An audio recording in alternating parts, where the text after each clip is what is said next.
Salve galera, tudo bem com vocês? É claro. Bom, agora estamos com a nossa aula de Geografia Política, tá? Iniciando com as aulas gravadas hoje. E demorei um pouquinho para entregar isso aqui, porque estava finalizando alguns detalhes. E agora a gente inicia então com Geografia Política. Estamos aqui com uma aula de continuidade, porque já debatemos um pouco sobre o livro da Iná Elia de Castro, que é Geografia Política, tá? Então, o livro da Iná Elia de Castro, ele tem vários aspectos, né, que falam sobre a geografia e relação com a política, e tem a primeira parte que aborda alguns temas da geografia clássica e de como que a geografia iniciou o debate, né, da geografia política. Então, este livro, Geografia e Política, da Iná Elia de Castro, é o livro que a gente está trabalhando ainda na aula de hoje. Tá? A gente espera tirar algumas dúvidas, lembrando que nem tudo que vamos falar aqui está no livro e também nem tudo que está no livro nós vamos debater aqui. Então, eu estou me baseando no livro, tá? Mas há muito conhecimento que você pode adquirir a partir da sua leitura, da sua interpretação do livro, tá? Então, estamos tratando aqui da geografia e do projeto político-territorial do Estado-nação. E para tratar deste tema, nós vamos então estudar um pouco sobre o nascimento da geografia política. E apresento para vocês, primeiramente, esta imagem que nós temos aqui. No lado esquerdo, alguém que, digamos, represente um povo colonizador, né? E do outro lado, grupos que representam outros povos. E eles se cumprimentam. Tá? Percebam que há nesta foto um misto de dúvida. Vejam ali os que se vestem mais aparentando os árabes. E lá atrás um pouco também de apreensão, indignação. E aqui bem do lado direito algumas pessoas que já estão trabalhando, digamos assim, né? Já estão sendo usados por alguns destes grupos para desenvolver a dominação, inclusive com um nativo, né? Nativo, uma palavra que a gente não usa mais, mas um habitante tradicional segurando ali uma bandeira dos Estados Unidos, tá? Então percebam que nessa foto, não é uma foto, né? É uma imagem, é uma gravura, é uma iconografia, mas que apresenta para nós vários aspectos de como foi a realidade no momento do imperialismo. Então, a geografia política nasceu nesse ambiente imperialista e a gente precisa falar um pouco disso para poder avançar. Então, o imperialismo ele está ligado, né, a palavra que a gente mais define o imperialismo é quando nós temos então a ação das superpotências, né?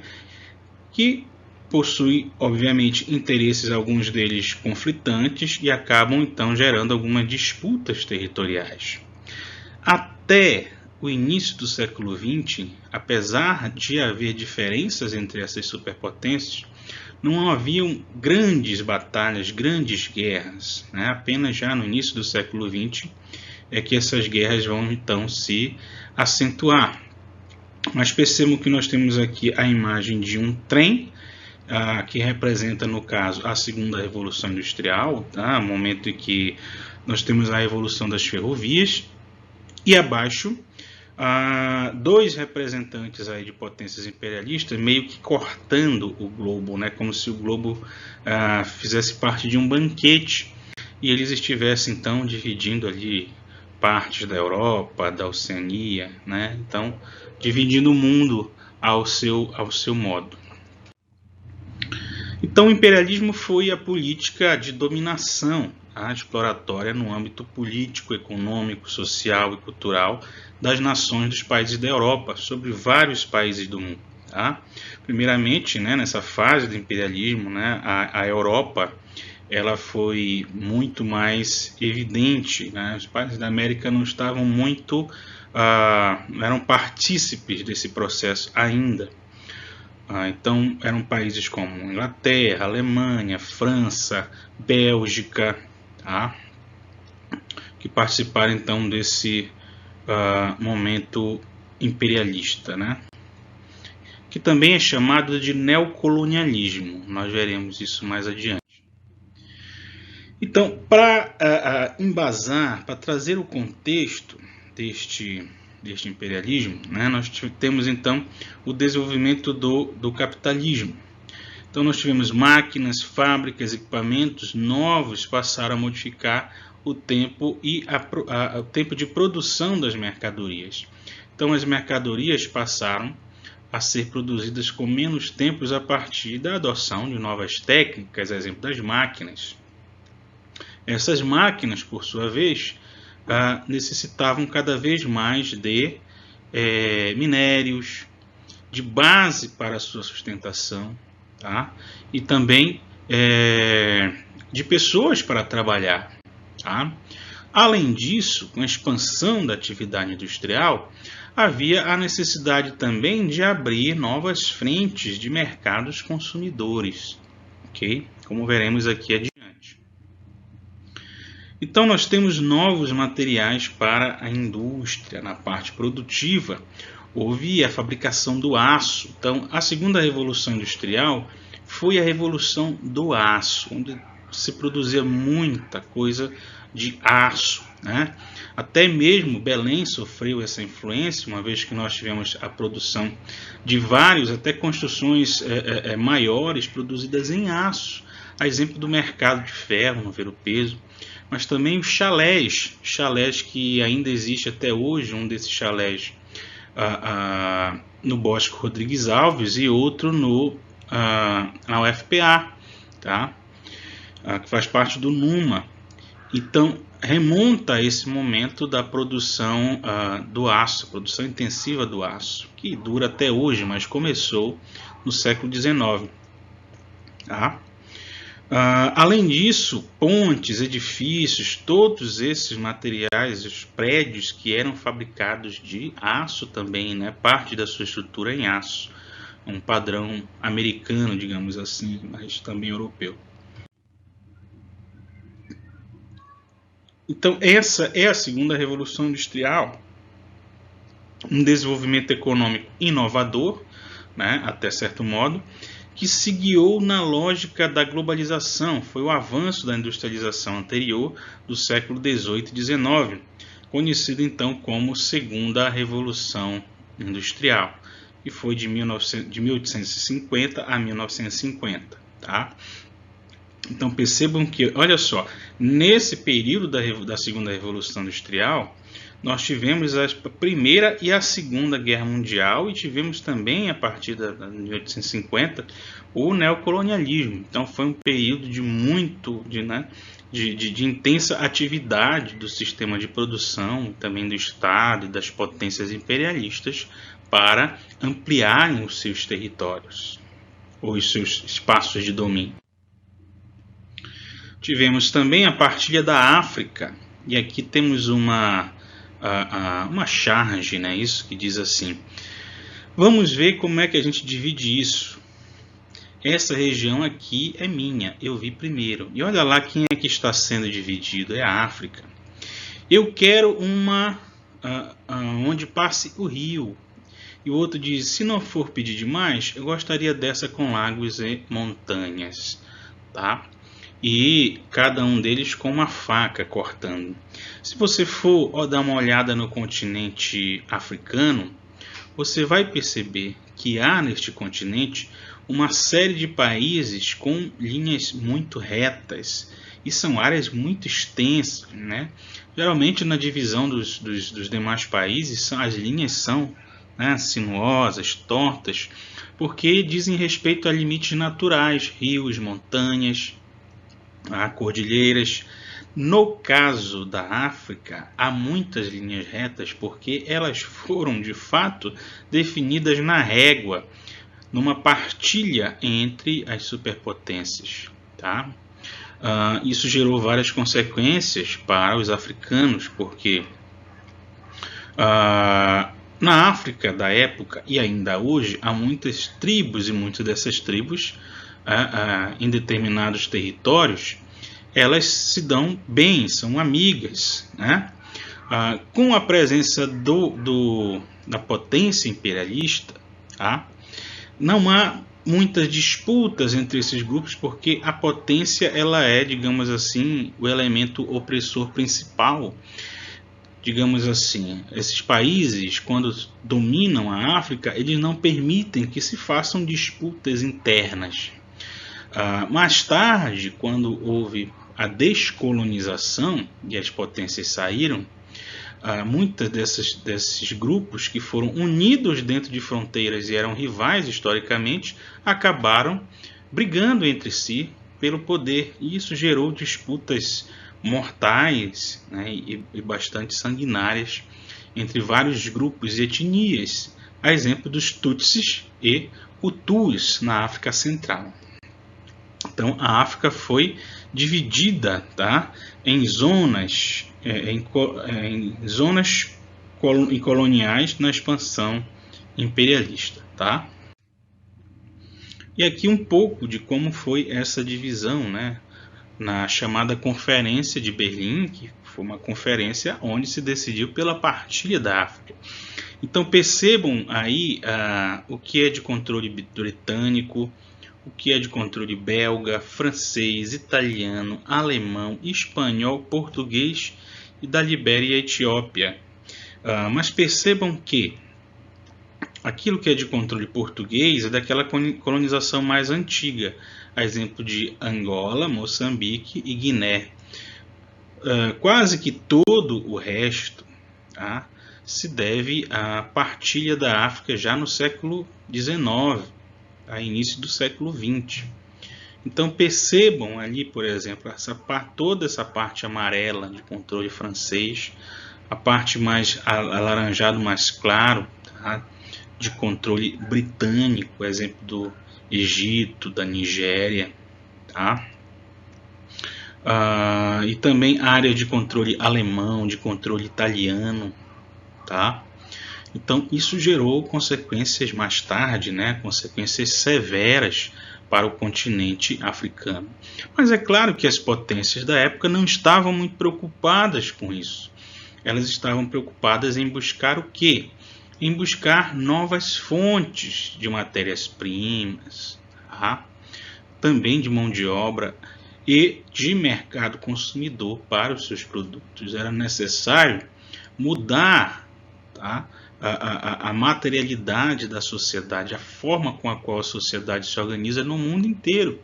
Aqui, por exemplo, foi, digamos assim, um passo fundamental para o processo que nós conhecemos muito hoje, né, que é a chamada globalização. Mas esse processo de expansão imperialista ele foi, digamos assim, um dos grandes passos para essa mundialização do capital, tá? Quando as potências capitalistas passaram agora a dominar várias porções territoriais, a subjugar pessoas, grupos políticos e econômicos e então expandir os seus impérios, inclusive gerando guerras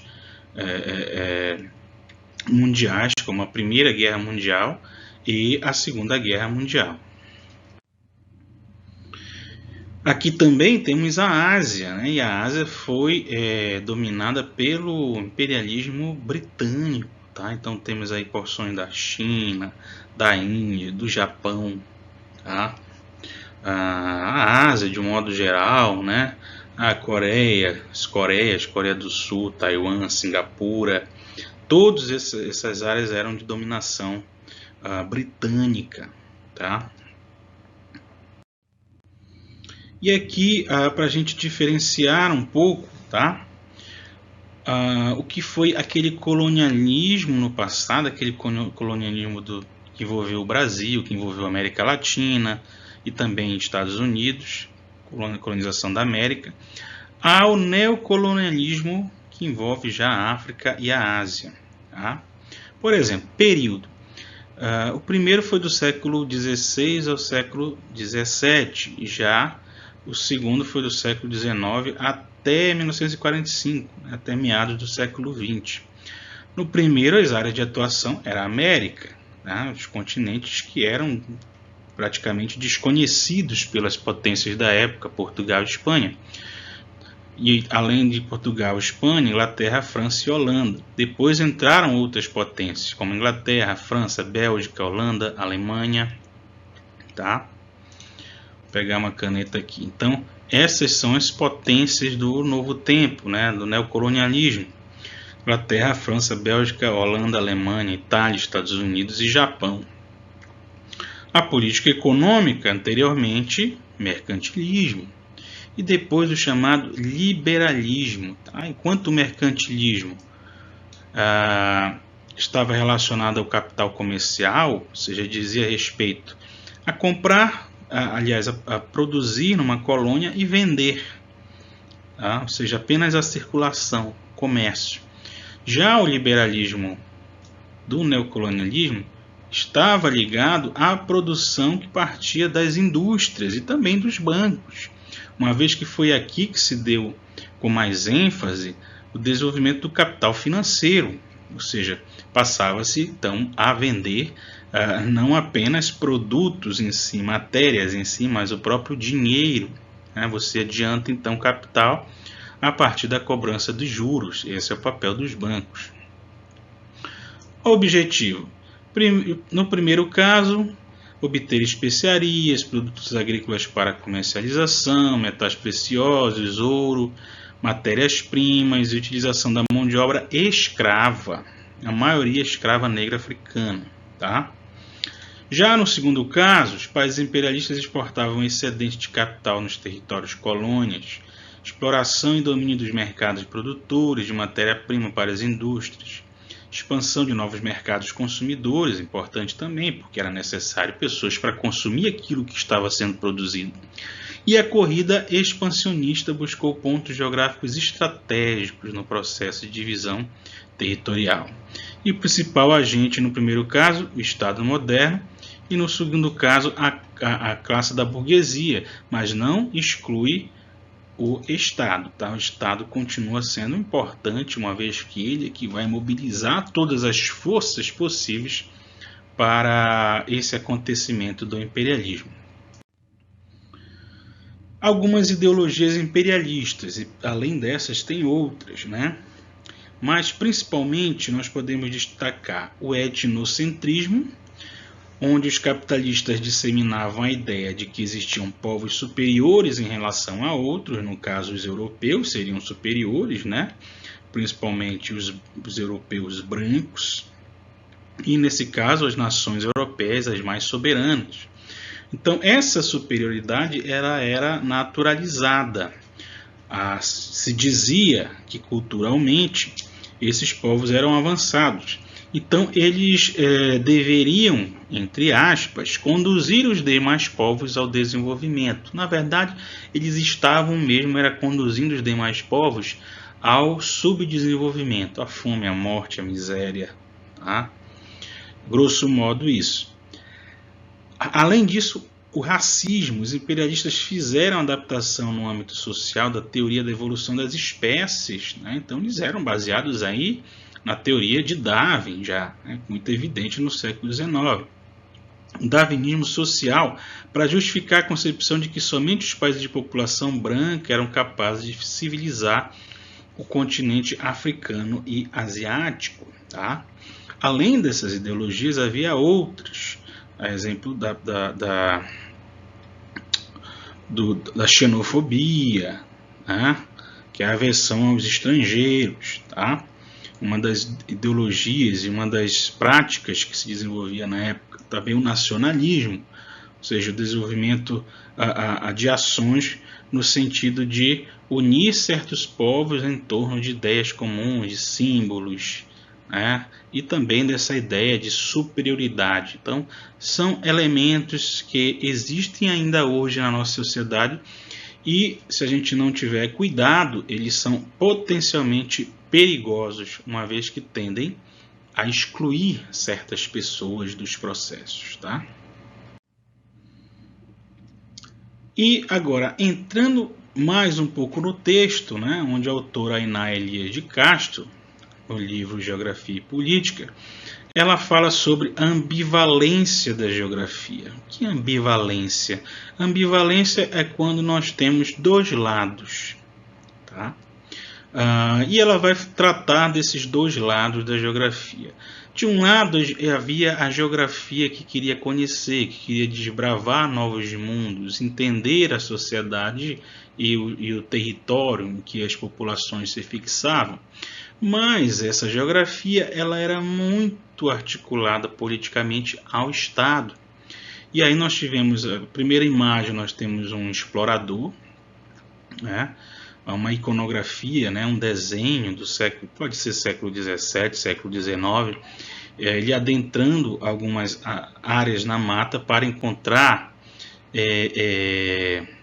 fronteiras naturais, produtos, povos diferentes. Na imagem do meio nós temos Alexander von Humboldt, um dos maiores exploradores, né, da geografia também.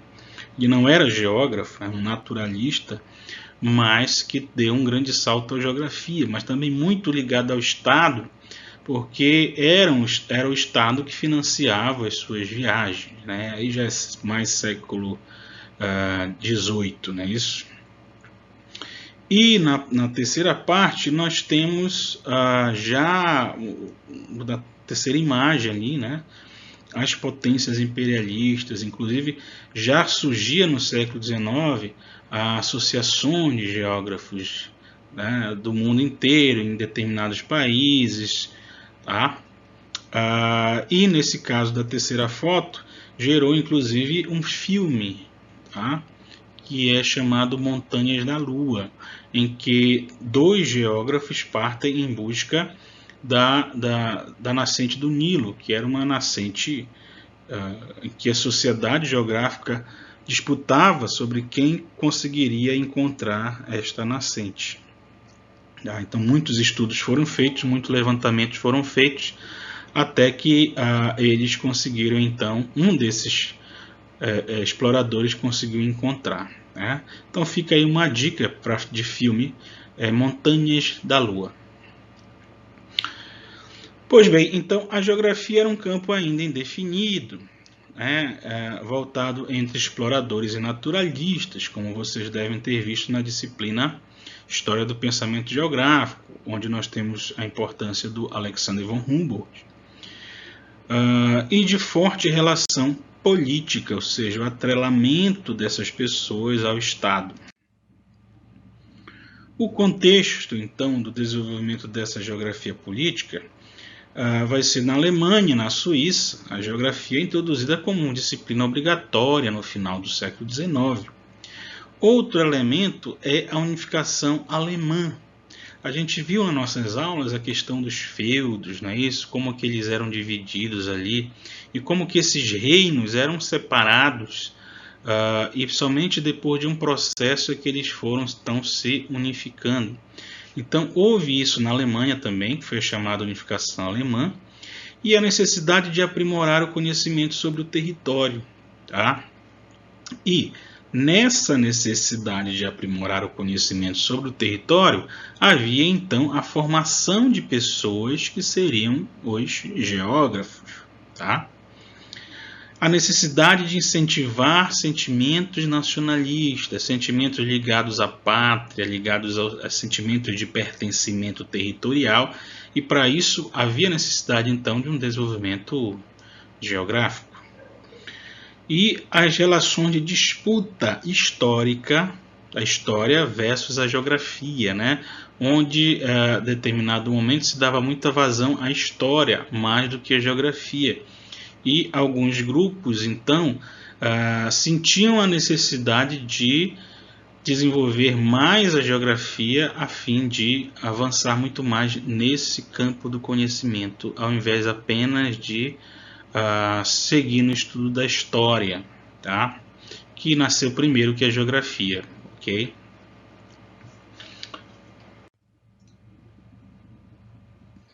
E, como a gente falou, havia então a forte influência de Darwin, né? Vocês sabem um pouco sobre a questão do darwinismo. Charles Darwin foi um teórico do século XIX que foi responsável pela teoria da evolução das espécies. A teoria da evolução das espécies, ela parte da ideia de que nós evoluímos de ancestrais comuns. Muita gente confunde a ideia, diz que Darwin diz que o homem veio do macaco, né? Na verdade, não é essa a ideia. Na verdade, nós, seres humanos, e os macacos, os primatas atuais, nós temos um descendente comum, que ficou lá atrás, há milhões de anos atrás, então, há milhares de anos atrás. Então, não quer dizer que nós viemos do macaco, mas nós temos ancestrais comuns. Assim como, se formos pesquisar, nós temos ancestrais comuns também com a baleia, nós temos ancestrais comuns com os peixes, nós temos ancestrais comuns com todos os animais, a depender do período em que se analisa. Então, a ideia da evolução das espécies tem essa base da evolução, né? Que é o desenvolvimento dos seres de forma diferenciada ao longo do tempo. E eles se adaptam, eles se modificam conforme também as condições do ambiente. Isso influenciou muito, né, as ciências naturais da época e também as ciências sociais, mas aí há um problema. O problema é quando você começa a atribuir às relações sociais a ideia do darwinismo, né? Quando você diz que determinados grupos são superiores porque são mais evoluídos. E não foi bem isso o que o Darwin falou. Na verdade, isso é mais uma ideologia criada na época. E hoje sabemos que não existe populações humanas pouco evoluídas, que todos estamos no mesmo nível evolutivo, né? Todos temos o mesmo cérebro, temos as mesmas capacidades mentais. Então, o que falta para uns ou para outros é oportunidade de conhecimento e de estabelecer relações para que tenham uma vida mais tranquila. Mas, tirando isso, as capacidades físicas e mentais dos seres humanos são as mesmas em qualquer parte do mundo. Então, é daí que vem, então, Ratzinger, né? Ratzinger, que apesar de ter trazido uma importante contribuição à ciência geográfica, também esteve envolvido durante muito tempo nessas relações que envolvem o Estado, o imperialismo e essas ideologias que se desenvolviam na época. Então, Ratzinger, de 1844 a 1904, estuda o desenvolvimento dos povos sob a influência do meio natural. Trata também da influência do positivismo e do evolucionismo. Faz a comparação sociedade com organismo. Percebam que ele relaciona a sociedade com o organismo vivo, porque ele se baseia na teoria de Darwin, né? E tem como um dos conceitos fundamentais o conceito de espaço vital. O espaço vital, segundo ele, seria o espaço necessário para o desenvolvimento de uma determinada população, de um determinado grupo humano. Isso foi utilizado e muito pelas potências para dizer o seguinte: olha, exemplo, os alemães precisam de um espaço maior do que o que existe agora para desenvolver suas capacidades, porque são grupos evoluídos e tal. Então era uma das ideologias que se pregava na época. E ele também acreditava na geografia como ciência de síntese, Então, mas principalmente a questão do espaço vital foi fundamental para as ideias discutidas na geografia política da época, na sua geografia política ratzeriana, e que deu base para sustentar algumas teorias que ajudaram as superpotências no seu projeto de dominação. Então, segundo a Inália de Castro, a geografia política de Ratzinger tinha, portanto, como tarefa demonstrar que o Estado é fundamentalmente uma realidade humana que só se completa sobre o solo do país. E aí, sobre capitalismo e territorialismo, tá? Segundo a Inália de Castro, os governantes territorialistas, com a densidade populacional de seus domínios, concebendo a riqueza e o capital como um meio ou subproduto da expansão territorial. Vou explicar aqui e vou explicar também utilizando-se dessa imagem. Isso aqui, tá, gente, é um muro. Tá? Este muro, ele divide os Estados Unidos, aqui é o México, tá? E aqui os Estados Unidos, ok? Então percebam que existe uma dinâmica aqui do lado mexicano totalmente diferente, existe uma dinâmica do lado americano aqui totalmente diferente, não é outra coisa. Pois bem, segundo a Inália de Castro, existem duas relações, né, que são concebidas a partir da relação entre o capitalismo e o territorialismo. Existem duas ideias, digamos assim, né? A primeira ideia é parte dos governantes territorialistas. Segundo ela, os governantes territorialistas se preocupam com aquilo que compõe o seu território, né? Tipo, eles se preocupam mais com o que faz parte do Brasil, dos Estados Unidos, do interior de um território de um país, certo? E não muito relacionados ao que vem de fora, ou às suas influências externas, para além do seu território, tá? E, por outro lado, os governantes capitalistas identificam o poder como extensão de seu controle sobre os recursos escassos e consideram as aquisições territoriais um subproduto da acumulação do capital. Trocando em miúdos, os governantes territorialistas consideram o território mais importante do que a acumulação de capital. Já os governantes capitalistas consideram que a acumulação de capital é mais importante do que o território, tá? Então, basicamente, é isso. E, por fim, a autora aborda sobre a geografia política contemporânea, sobre as escalas territoriais do fenômeno político, tá? Então, basicamente, isso aqui está tratando da geografia política hoje. Como é que ela é, como é que ela funciona. Então, ela diz o seguinte: para identificar a geografia política contemporânea, nós temos que entender dois aspectos. Primeiro, as escalas territoriais do fenômeno político. Quando a gente fala de escala, a gente está falando, por exemplo, né, de escala global, escala nacional e escala local, regional, tá? Por exemplo, a globalização. A globalização é uma escala do fenômeno político, em que, para você entender, você tem que entender, por exemplo, as formas com as quais os países se comportam nessas reuniões, né, bilaterais, multilaterais, tá? Nesses acordos, as reuniões do G20, tá? Que inclusive estavam acontecendo recentemente. Então, existe essa preocupação de analisar esses elementos. E também há uma teoria que ela, né, de Emanuel Wallenstein, que se chama teoria do sistema mundo, né? A preocupação com esse sistema mundo e do seu comportamento, né, nas relações entre as nações, entre os países, entre as empresas, em nível mundial, e como que isso afeta diretamente na nossa vida cotidiana. Outra coisa importante que a autora trata, né, é a respeito da identificação do campo da disciplina.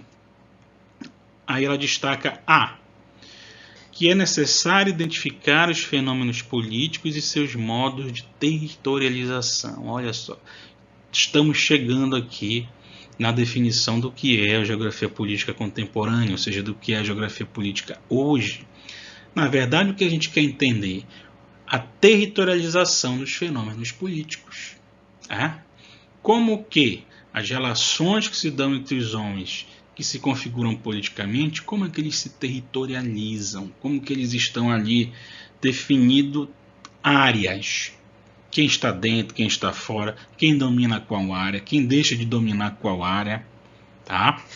Então é isso.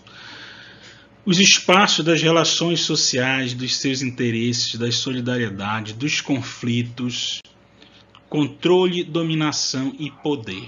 Na próxima aula vamos falar mais sobre o poder. E para concluir, um trecho do livro em que ela fala sobre o que é o espaço político, né? E eu resolvi destacar aqui para a gente ler.